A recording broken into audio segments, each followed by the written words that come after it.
Hello दोस्तों। आज की कहानी है ससुर ने दिया बहू का साथ। आज मीना आयुर्वेदिक कॉलेज में एक प्रोफेसर के पद पर नियुक्त हुई थी और उन्हें इस कद में पहुंचाने वाले थे उनके पिता विनायक जी, जो कभी एक समय में उनके ससुर थे। विनायक जी बैंक में मैनेजर के पद पर कार्यरत थे। बड़े ही मधुर और शालीन स्वभाव के थे और ठीक विपरीत उनकी पत्नी वर्षा जी झगड़ालू और कर्कश स्वभाव की औरत। विनायक वर्षा जी दोनों के दो बच्चे मनोज और मुकेश। घर की शांति और सुखी वातावरण बनाए रखने के लिए विनायक जी शांत ही रहते, पर उनकी चुप्पी को उनकी कमजोरी समझकर वर्षा जी और बदतमीज और बददिमाग हो गई थी। उनकी परवरिश भी ऐसी थी कि उनके दोनों बेटे भी बदतमीज और आवारा हो गए थे। विनायक जी के जिगरी दोस्त थे जगदीश जी। विनायक जी चाहते थे कि उनके बेटे मुकेश की शादी जगदीश जी की बेटी मीना से हो जाए। मीना शांत, सुंदर, पढ़ी लिखी, समझदार स्वभाव की थी। विनायक जी को लगता था कि शायद मीना से शादी हो जाने के बाद मुकेश मीना के सोहबत से सुधर जाएगा, पर जगदीश जी को बोलने की हिम्मत न होती थी।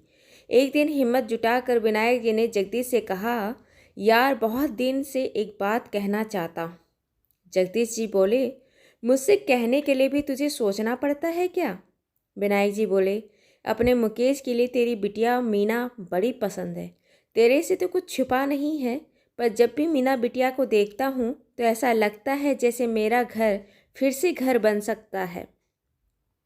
जगदीश जी अपने दोस्त के स्वभाव से भली भांति परिचित थे। उन्होंने कहा, मैं सब जानता हूँ, वर्षा भाभी का तेज स्वभाव, मुकेश का गुस्सैल स्वभाव, पर एक बात मैं फिर भी जानता हूँ कि तेरे होते मेरी बेटी के साथ कुछ गलत नहीं होगा। आपसी रजामंदी के बाद मुकेश और मीना की शादी हो गई।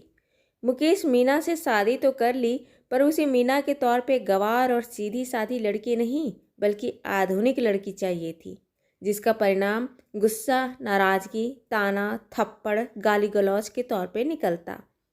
समय का पहिया घूम रहा था। कुछ दिन बाद पता चला कि मीना गर्भवती है। वह बहुत खुश थी और एक समय के बाद उसने एक प्यारी बेटी को जन्म दिया। मुकेश और वर्षा जी की बेटी की जन्म से खुशी नहीं हुई।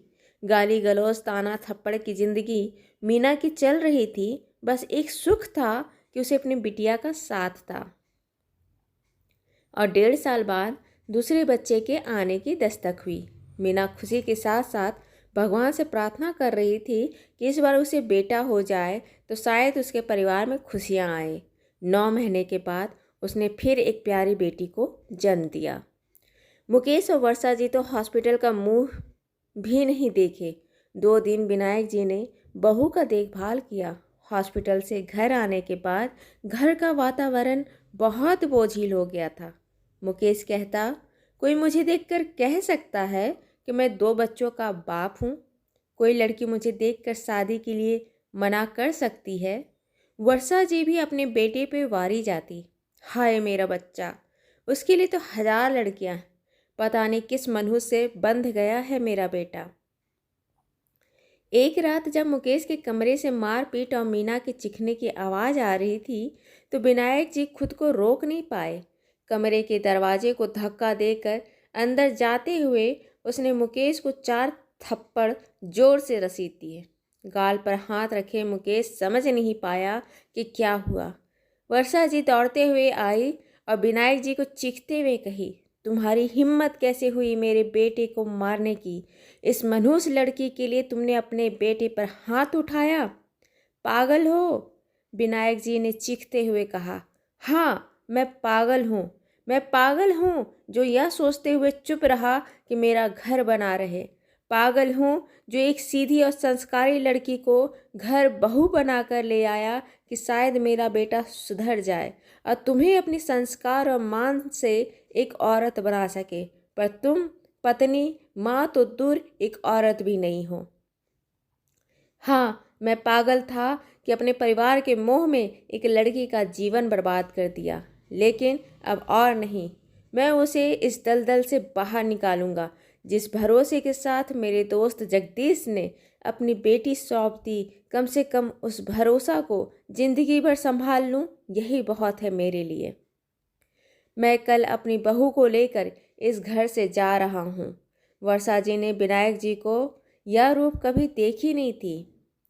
थोड़ा मन उसका डरा, पर अकड़ रखते हुए कही, चले जाना अपनी पुरानी बहू और कुछ पुराने फर्नीचर को लेकर, पर बच्चे तो यहीं रहेंगे। पर एक बात याद रखना, लौट कर यहीं आओगे, जाओगे कहाँ।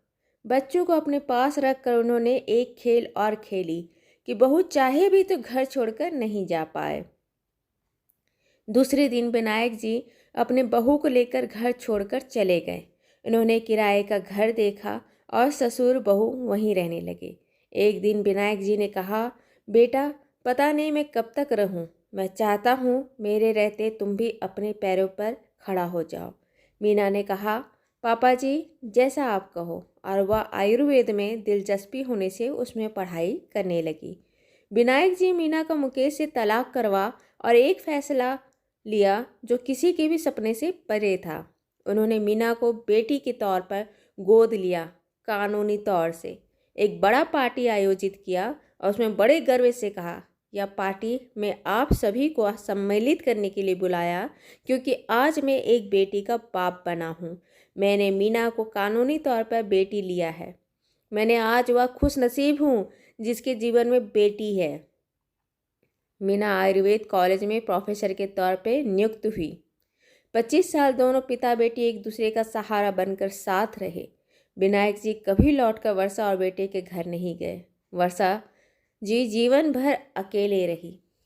दोस्तों, ये कहानी आपको अच्छी लगी हो तो इसे लाइक करें, शेयर करें, सब्सक्राइब करें। और हाँ, मिलते हैं एक नई कहानी के साथ एक छोटे से ब्रेक के बाद। धन्यवाद।